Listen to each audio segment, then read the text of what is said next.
हाय दोस्तों, मेरा नाम है अविनाश और आप देख रहे हैं ज्ञान। तो आज हम शुरू करने वाले हैं क्लास 10 का पहला चैप्टर मैथ्स का, जो कि है रियल नंबर्स। रियल नंबर्स में एक मिनट, मैं चैप्टर का नाम लिख देता हूँ पहले।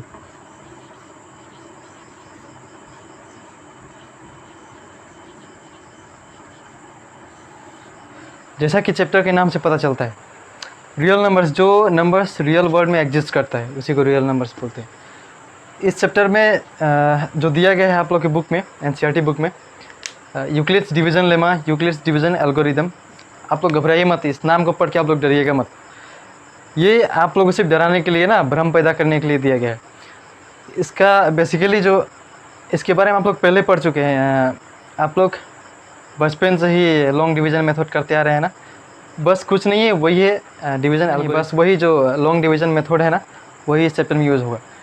तो देखिए, जैसे कि आप लोग पढ़े थे इस चैप्टर में, देखिए एक चीज़ पे ज़्यादा फोकस किया गया है। देखिए ये वाला स्टेटमेंट पे, A is equal to B Q plus are.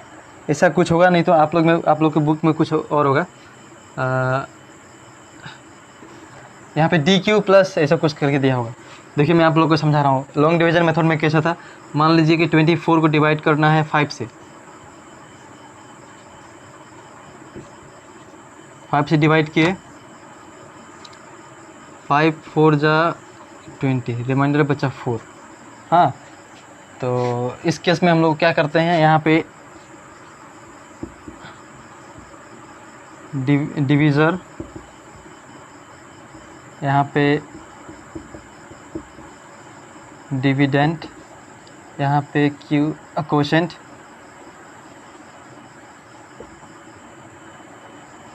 और यहाँ पे कहीं रिमाइंडर होता है। सेम इसी तरह आप लोग ध्यान दीजिए। यहाँ पे ए जो रहेगा, ए रहेगा आप लोग को डिविडेंट,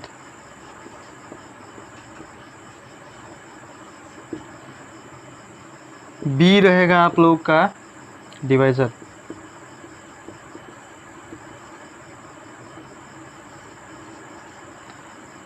क्यू आप लोग का रहेगा कोशेंट। क्वेश्चन का स्पेलिंग थोड़ा आप लोग देख लीजिएगा। उसके बाद आपका रहेगा रिमाइंडर। बस कुछ नहीं है, इस चैप्टर में यही है। इसी को बढ़िया समझ लीजिए, पूरा चैप्टर आपका हो जाएगा। अब सीधे, जैसा कि आप लोग थंबनेल में देख चुके हैं, सीधा आप लोग हम ये इतना देखने के बाद सीधा हम लोग अब जंप करने वाले हैं एक्सरसाइज के क्वेश्चन पे। जितना मुझे लग रहा था इतना आप लोग का कॉन्सेप्ट पहले का क्लियर होगा। बस कुछ नहीं है, लॉन्ग डिवीज़न मेथड को थोड़ा सिस्टमेटिकली और थोड़ा आप लोग को भ्रम पैदा करने के लिए ना, थोड़ा सा अरेंज करके लिख दिया है। चलिए आते हैं एक्सरसाइज के क्वेश्चन नंबर पे। एक्सरसाइज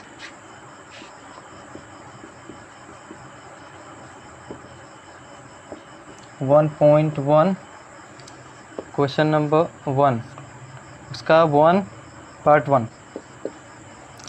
क्वेश्चन क्या है, use Euclid's division algorithm to find HCF of, किसका एचसीएफ फाइंड करना है, सॉरी 135 एंड 225। देखिए इसमें मैं आप लोगों को एक चीज़ बताया था ना, वो चीज़ थोड़ा ध्यान दीजिएगा। यहाँ पे लिख देता हूँ, A is equal to B Q plus R. ये चीज़ जो है ना, इसका यूज़ यहाँ पे करना है। देखिए कैसे करना है। अगर हम लोग लॉन्ग डिवीज़न मेथड से अगर इसका एचसीएफ फाइंड करना चाहें, मसअप फाइंड करना चाहें, तो देखिए कैसे निकालेंगे। पहले हम लोग इसमें तो आइडेंटिफाई करेंगे कि इसमें से बड़ा कौन है और छोटा कौन है। इसमें बड़ा 225 है, छोटा 135 है। तो लॉन्ग डिवीज़न मेथड में करते क्या हम लोग है, बड़े को छोटे से डिवाइड करते हैं। देखिए जैसे लॉन्ग डिवीज़न मेथड में हम लोग करेंगे 225 डिवाइडेड बाय 135। कितने कैसे चले जाएंगे, देखिए 135 0 1 1। फिर 135 को 110 से फिर डिवाइड करेंगे 110 से 135। ये भी एक बार जाएगा, बचेगा 25। अब फिर 25 से 110 को डिवाइड करेंगे, 4 बार जाएगा, आपका बचेगा फिर 10, और फिर 10 से 25 को डिवाइड करेंगे। यही ना लॉन्ग डिवीजन मेथड, आप लोगों को पता है ना एचसीएफ फाइंड करने के लिए, नहीं है तो सीख लीजिए। ये जाएगा 2 बार, बचेगा 2 बार जाएगा तो होगा 20, बचेगा 5, फिर 5 से डिवाइड करेंगे 10 को, 2 बार जाएगा 10 होगा और बचेगा कुछ नहीं। देखिए जहाँ हम लोग का रिमाइंडर 0 हुआ उसके पहले वाला ये जो डिवाइज़र है इसी को हम लेंगे और यही एचसीएफ होगा इन दोनों का एचसीएफ यही होगा 5। अब देखिए उसको इस फॉर्म में हम लोग कैसे लिखेंगे, यूक्लिड्स डिवीज़न एल्गोरिदम के फॉर्म में बोला है लिखने के लिए, पता करने के लिए। तो सबसे पहले पता करेंगे कि इसमें बड़ा कौन है, बड़ा है 225। देखिए सॉल्यूशन हम लोग पूरा मार्किंग स्कीम के हिसाब से लिखेंगे, जैसे कि आप लोग लिखेंगे तो एग्ज़ाम में एक भी मार्क्स नहीं कटेंगे आप लोग के। हाँ लिखेंगे वी हैव, यहाँ से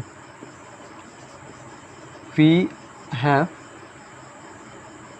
135 एंड 225। तो इसमें से बड़ा कौन है, सिंस 225 इज़ ग्रेटर देन 135, इसलिए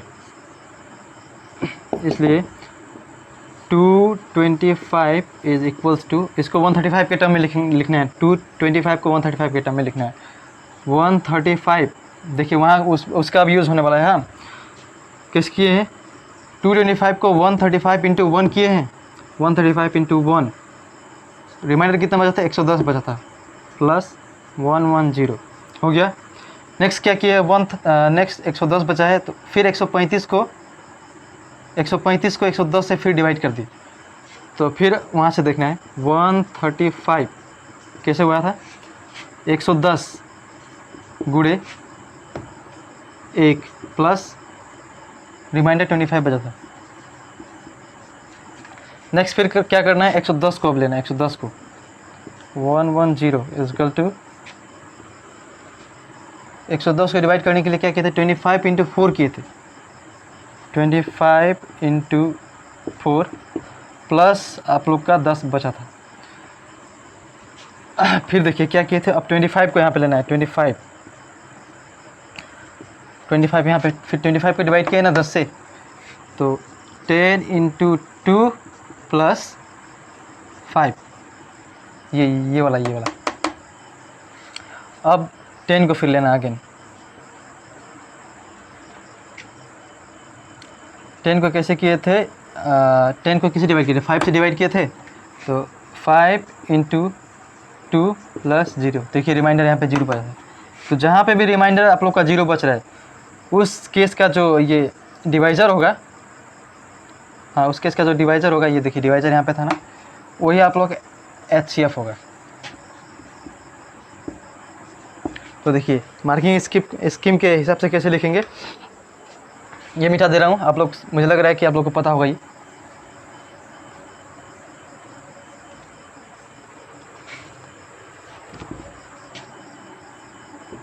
सिंस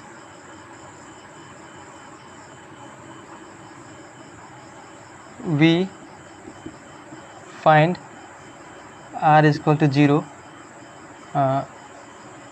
when divisor is 5, इसलिए the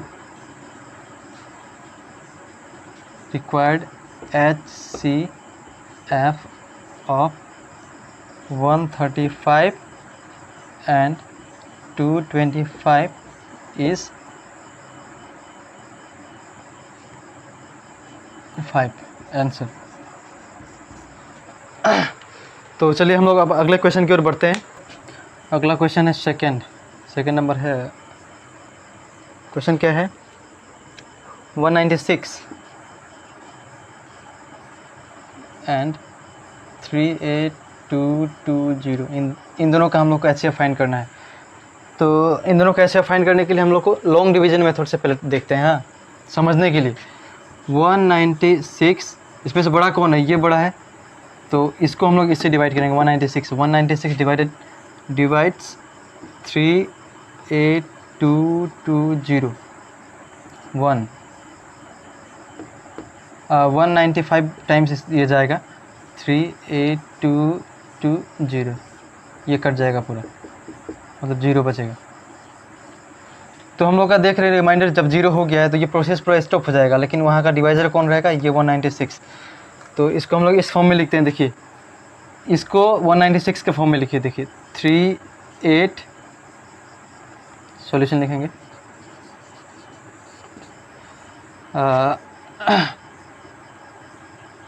we have 196 and 38200 220.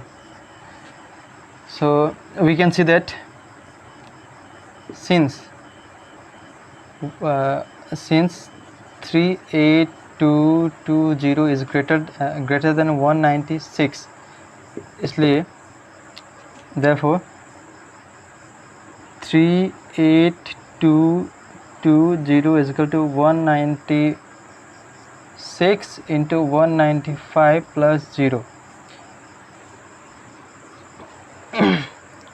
यहाँ पे देखिए हम लोग को रिमाइंडर 0 मिल गया, इसका मतलब जो इसका डिवीज़र कौन है, ये 196।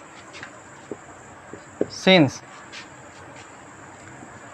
We find reminder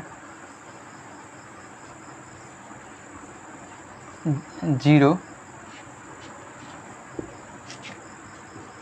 the process stops and the divisor at which we find 0 is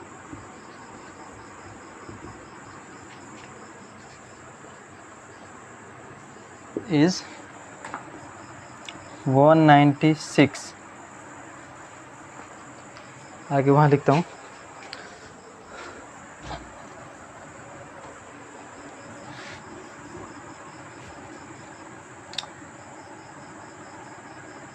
therefore the HCF of 196 and 38220 is 196 itself answer.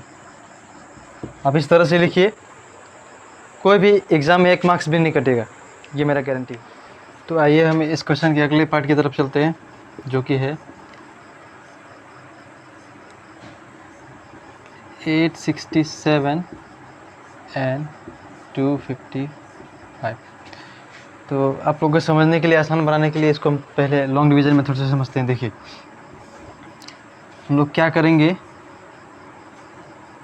इसमें बड़ा कौन है 867, तो इसको अंदर रखेंगे और 255 को बाहर रखेंगे। 255 867 ये आपका जाएगा 3 टाइम्स, 3 5 15 5 फिर 1 16 7, ये आपका बचेगा 201। अब फिर रिमाइंडर बचा 102, इसको इससे डिवाइड करेंगे 255 को 255, ये आपका जाएगा 2 टाइम्स 204, आपका बचा 1, ये 5, रिमाइंडर बचा 51, और फिर 51 से 102 को डिवाइड करेंगे 102, 2 टाइम्स जाएगा 102, ये आपका रिमाइंडर 0। रिमाइंडर जब 0 बच गया वहीं पे स्टॉप कर देना है। यहाँ पे देखिए डिवीज़र कितना है, डिवीज़र बचा 51, यानी कि इस पूरे 867 एंड 255 का HCF कितना निकला 51। आइए अब इसको यूक्लिड्स डिवीज़न एल्गोरिथम के मेथड से समझते हैं। Since 867 is greater than 255, Therefore 867 is equals to 255 into 3 times plus remainder कितना बचा था 102। अब फिर 255 को लिखेंगे, इधर रखेंगे और बाकी आगे वाला स्टेप करेंगे। 255 is equals to 102 into 2, 102 into 2 plus remainder हम लोग का बचा था 51।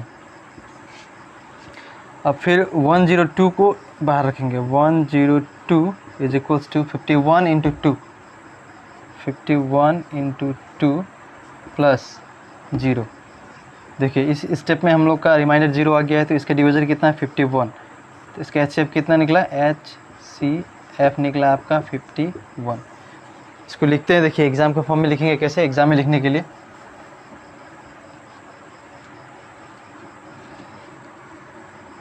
since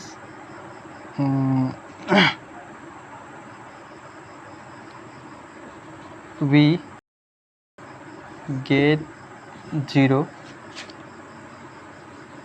when the divisor is 51, इसलिए यहाँ पे r इजकल टू 0 लिखेंगे तब बेटर रहेगा 0।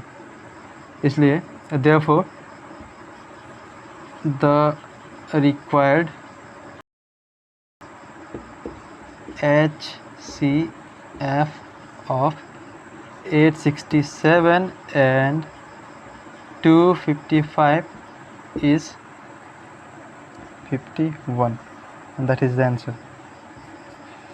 तो ठीक है,